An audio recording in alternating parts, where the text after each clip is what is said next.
Mesdames et messieurs, bonsoir. Bienvenue dans l'édition du soir. À présent, les titres de ce journal.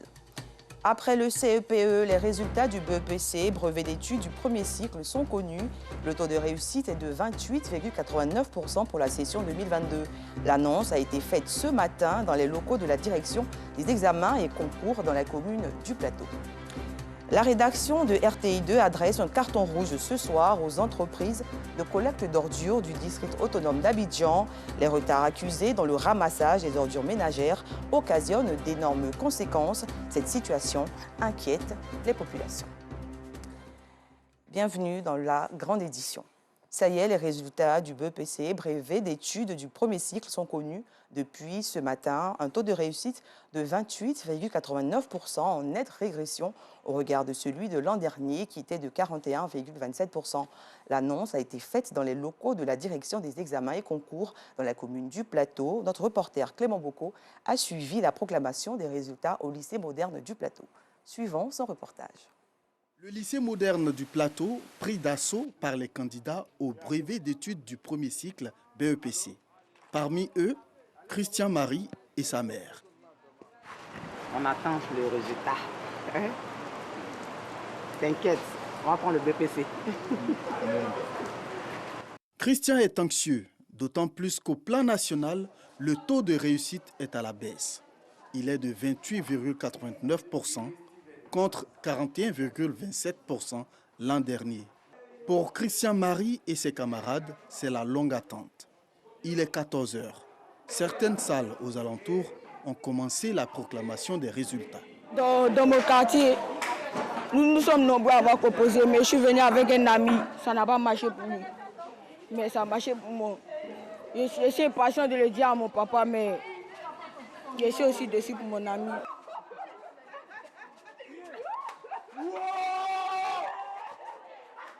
Vous avez eu combien de points? Plus de 300. Je suis fière. Très fière même. Dans ce centre, la tendance est à la hausse. 670 candidats officiels et nous avons 65 candidats test d'or. Donc le total, ça fait 735 candidats. Le pourcentage de réussite, nous sommes à 54,70%. Quelques minutes plus tard, c'est au tour de Christian. C'est ça? Christian Marie, c'est bien. Félicitations. Déclaré admis, Christian Marie a dépassé le score de 180 points requis pour l'obtention du BEPC avec 197,5 points. Une joie que l'adolescent a du mal à contenir. Mais à côté de lui, des candidats malheureux. 116. Ça veut dire quoi? C'est pas mal. La grande nouveauté pour cette session 2022, c'est le retour des coefficients et la vidéosurveillance. Toute chose qui n'a eu aucune incidence sur les résultats selon la direction des examens et concours. Toutes nos félicitations aux admis. Revenons à Bobo pour nous plonger cette fois dans la détresse des populations victimes des récentes pluies. Les ménages sont partagés entre peur et angoisse.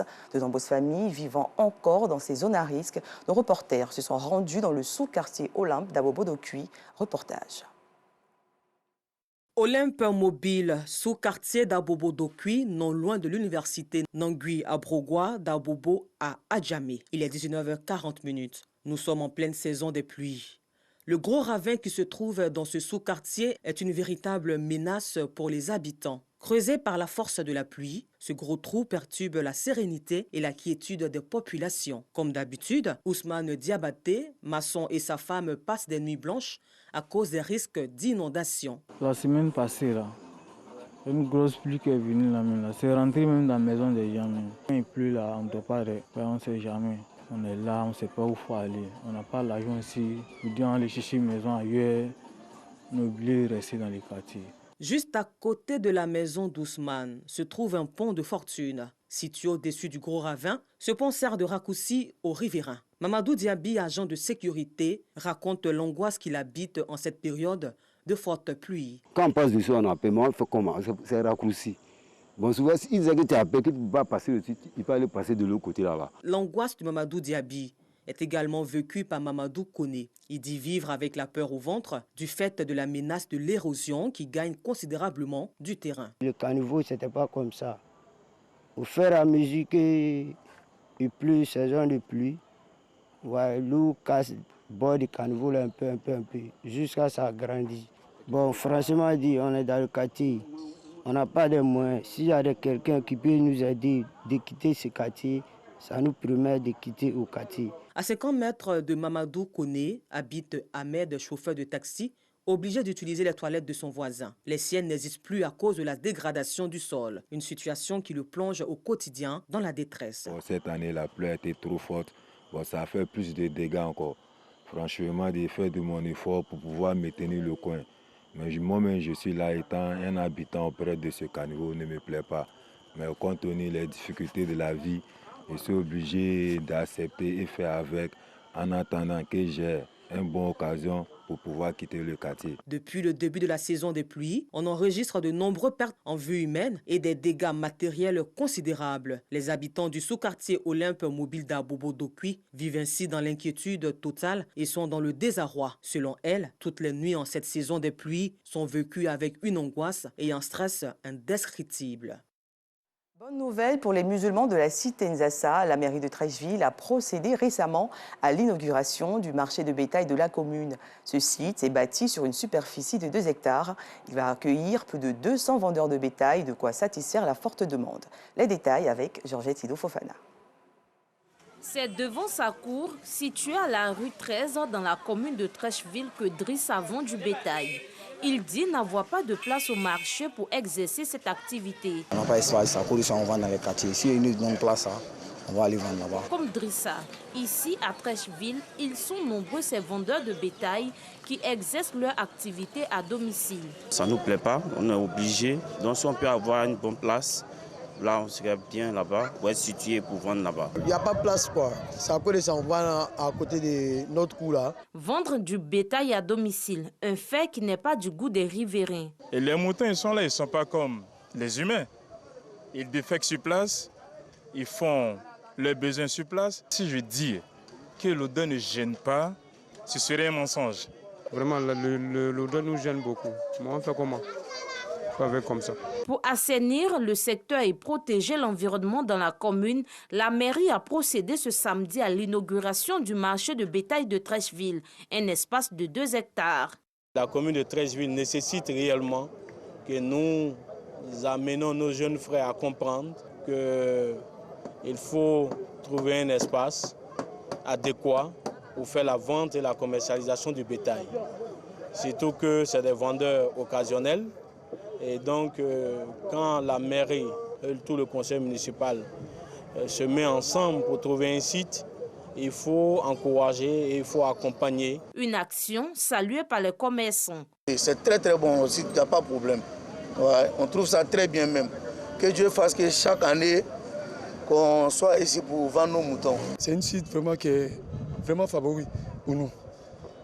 Tellement on aime le site, on voulait que si la mairie même peut acheter même le terrain même pour nous, ça serait un plaisir pour nous. Parce que ça fait qu'on ne peut pas aller élever les moutons dans les rues. Le marché de bétail de la commune de Treichville accueille plus de 200 commerçants.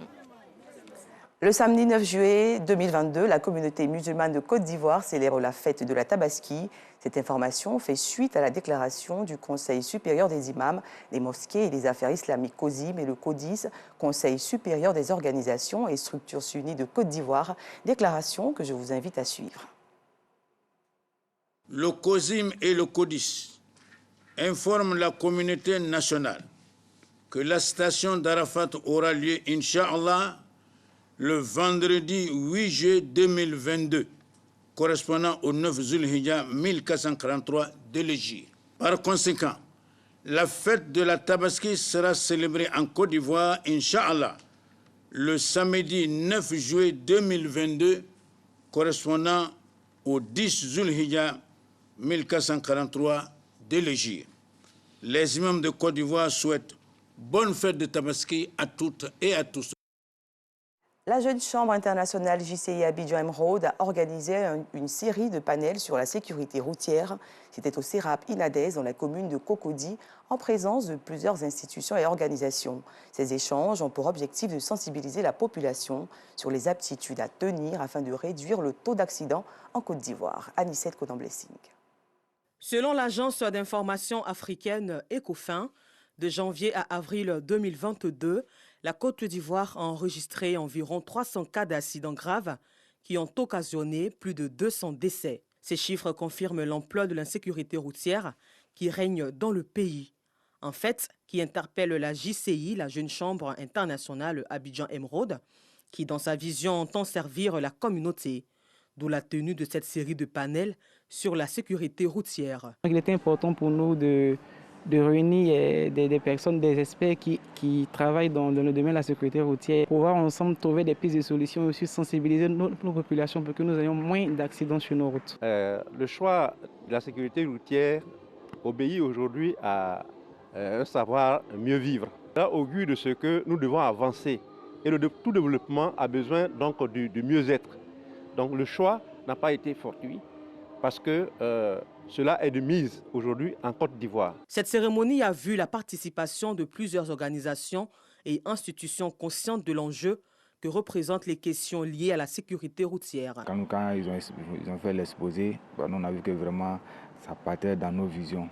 Vraiment, nous, on souhaiterait que ces gens de rencontres soient perpétuelles, quoi. Pour le directeur général de la police et de la circulation, les conducteurs doivent être plus attentifs au volant, surtout en cette saison pluvieuse. Il est toujours important d'en parler, d'échanger. Tout ça rentre dans le cadre de la sensibilisation, de la formation et de l'éducation de tous nos concitoyens sur la question. Au travers des échanges, il y a eu des actes forts qui ont été posés. Le marquage horizontal réalisé par la Jeune Chambre internationale devant les établissements Sainte-Marie et le lycée moderne de Cocody. Thème de cette série de panels organisés par la Jeune Chambre internationale Abidjan Emeraude, la sécurité routière, pouvons-nous y croire?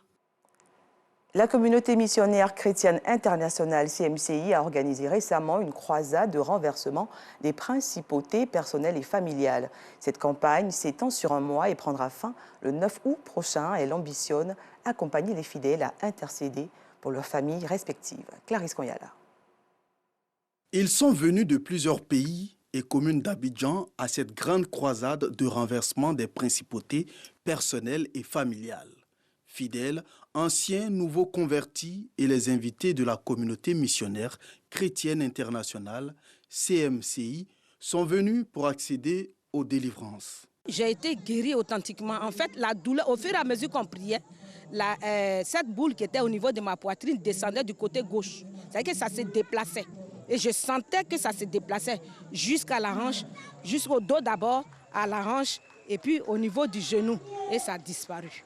Et voilà comment j'ai eu la guérison. Il y a eu une voix, je me suis dit que c'était quelqu'un de côté au fait, qui est venu me dire que le mal que tu avais depuis longtemps, tu as été guéri de ça en fait.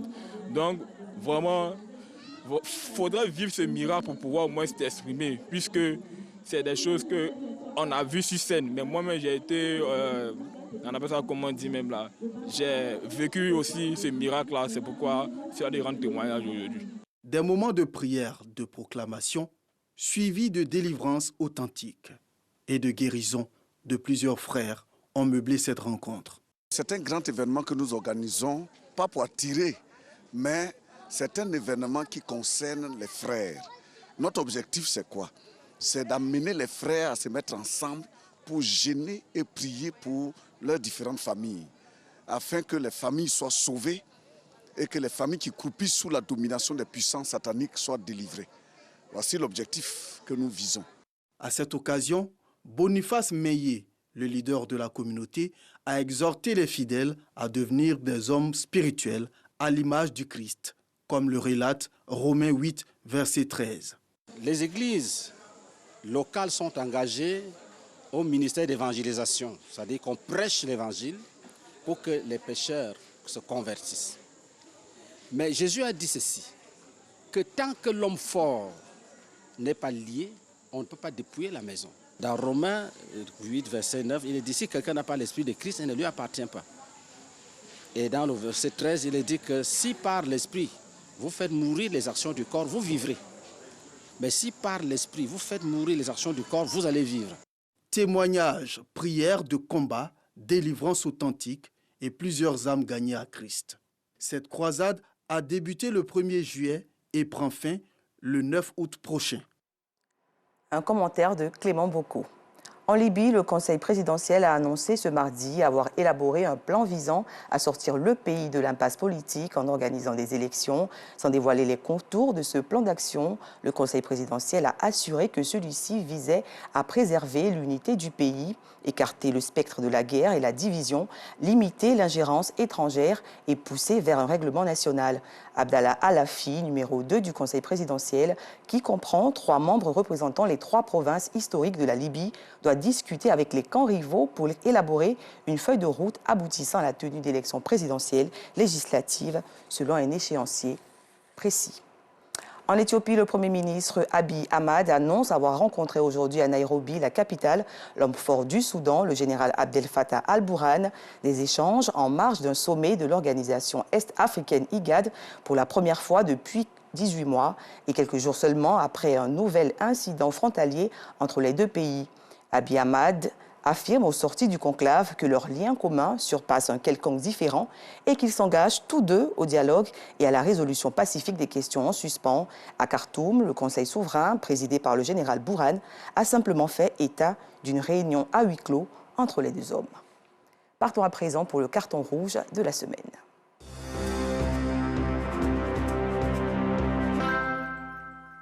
La rédaction de RTI2 adresse un carton rouge aux entreprises de collecte d'ordures du district autonome d'Abidjan.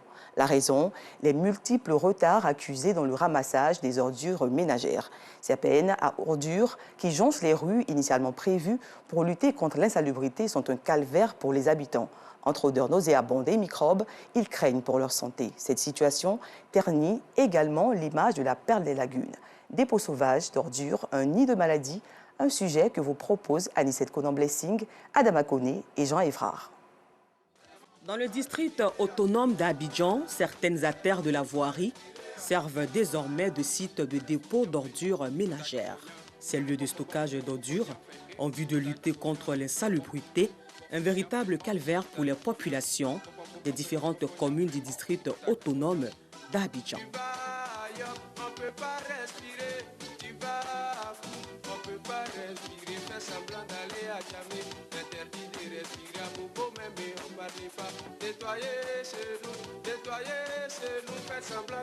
Dans la commune d'Adjamé, Adjara a vu son chiffre d'affaires chuter drastiquement.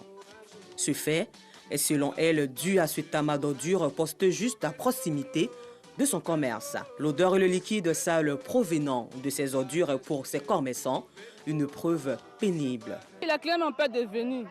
Les clients ne viennent pas. Voilà, depuis le matin, on ne vend pas. À cause des poubelles là. Chaque jour, on balaye le coin, on met ordi dans les poubelles et puis ils ne viennent pas ramasser. Les mois de Kobuna, c'est de eux on parle. Autre commune, même réalité. Ici à Tekoubé, les tas d'ordures postés ça et là sous le regard indifférent des riverains que présente cette rue de la municipalité.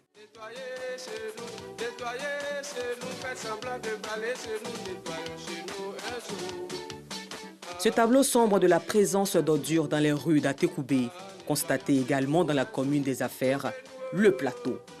Cette poubelle renversée sur la voie témoigne de la négligence et de la mauvaise foi de l'entreprise en charge du ramassage des ordures dans cette commune. À l'instar donc des communes d'Adjamé, d'Atekoubé et du plateau, la commune de Cocody voit son visage entaché par des tas d'ordures bordant les artères de la route. Au quartier Mermoz, les riverains se disent désormais immunisés contre l'odeur que dégagent les déchets de ce dépotoir. Pour un moment, on trouve beaucoup de tas d'ordures et là, vraiment, la respiration elle est un peu difficile. Néanmoins, il y a l'équipe qui fait quand même son boulot, mais ça nous fatigue énormément. Tellement senti, là on est immunisé, voilà. Par moment même on se dit même on ne sent même plus rien, donc du coup vraiment c'est un peu compliqué. Vidé dans un délai raisonnable, Les bernes d'ordures dans les rues du district d'Abidjan revêtent un enjeu important quand on sait que l'insalubrité et la pollution de l'environnement tuent environ 3 millions d'enfants dans le monde chaque année. Ces chiffres de l'Organisation mondiale de la santé, OMS, invitent l'ensemble des populations à adopter un comportement éco-citoyen et responsable face à cette situation qui constitue un véritable problème de santé publique. En attendant la prise de conscience collective et individuelle des usagers, carton rouge aux entreprises en charge de ramassage d'ordures dans les communes du district autonome d'Abidjan, mais aussi carton rouge aux différents magistrats des communes qui n'accordent aucun intérêt à la propreté et à la préservation d'un environnement sain et salubre dans leur cité. Une prise de conscience collective s'impose. Fin de ce journal, merci de l'avoir suivi.